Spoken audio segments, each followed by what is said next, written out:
ঠাম্মি, এই যে তোমার ব্যাগ একদম রেডি। ঠাম্মি, এই যে এটা আপনার খাবার আছে, আর কিছু ওষুধ আমি ব্যাগের মধ্যে দিয়ে দিয়েছি, তবু আপনি দেখে নেবেন, টাইমলি ওষুধটা খেয়ে নেবেন, বুঝতে সে পেরেছেন? আমি সব দেখে নেব। তার আগে তুমি আমায় কথা দাও যে আমি ফিরে আসা না পর্যন্ত তুমি আমার পরিবারটাকে, আমার সংসারটাকে ভালো করে দেখে রাখবে। ঠাম্মি, আমি কথা দিচ্ছি। আর আমার দাদু ভাইয়ের পাশে সব সময় থাকবে। যেভাবে তুমি সব সময় ওকে বিপদ থেকে রক্ষা করো, এখন তুমি ঠিক সেইভাবেই থাকবে। ঠাম্মি, আমি কথা দিচ্ছি, মিস্টার বসু মল্লিকের গায়ে একটা আঁচও আসতে দেব না। হ্যাঁ, আমি জানি সুধা থাকতে যে আমার দাদু ভাইয়ের কোনো বিপদ হবে না, সে আমি জানি, কিন্তু কেন জানি না এবার বাড়ি ছেড়ে যেতে আমার মনটা কেমন লাগছে। তুমি সবাইকে ভালো রেখো ঠাকুর। ঠাম্মি, চলো এবার বেরোতে হবে। চল, এটা এই যে তোমরা সবাই সাবধানে থাকবে, হ্যাঁ?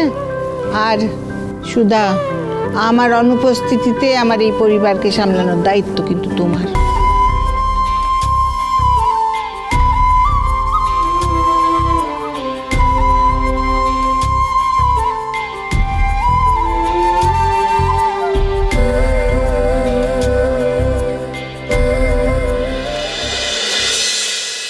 আপনার কথা মতো আপনার নতুন পরিচয়ের আইডি প্রুফ আর পাসপোর্ট রেডি হয়ে গেছে স্যার, দেখুন। আর একটা সিম কার্ড চেয়েছিলাম। হ্যাঁ, ওটাও এনেছি স্যার। Well done.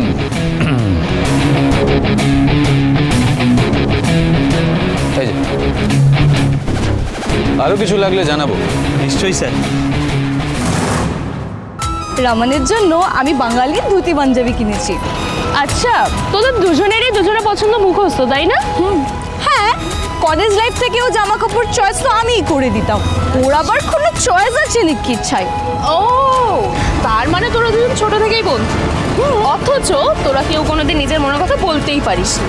বাহ, আগে যদি বলে দিতিস তাহলে তোদের মাঝখানে ওই 3rd ফ্রড লোকটা কোনোদিনও ঢুকতে পারত না।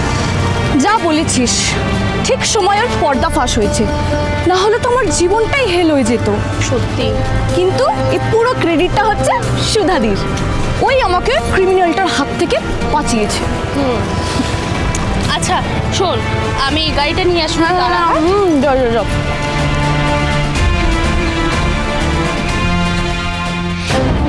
একটা খবর আছে সার্থক, প্ল্যান অনুযায়ী আমাদের লোক সার্থক চ্যাটার্জি আইডি প্রুফ আর পাসপোর্ট নিয়ে দুবাই পৌঁছে গেছে।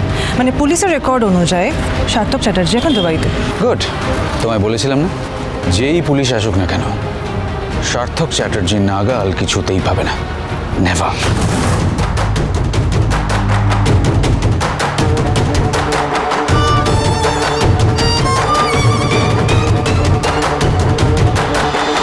শুভ বিবাহ মহাসপ্তাহ 23 থেকে 29 ডিসেম্বর রাত 9টায় স্টার জলসায় ও ডিজনি প্লাস হটস্টারে।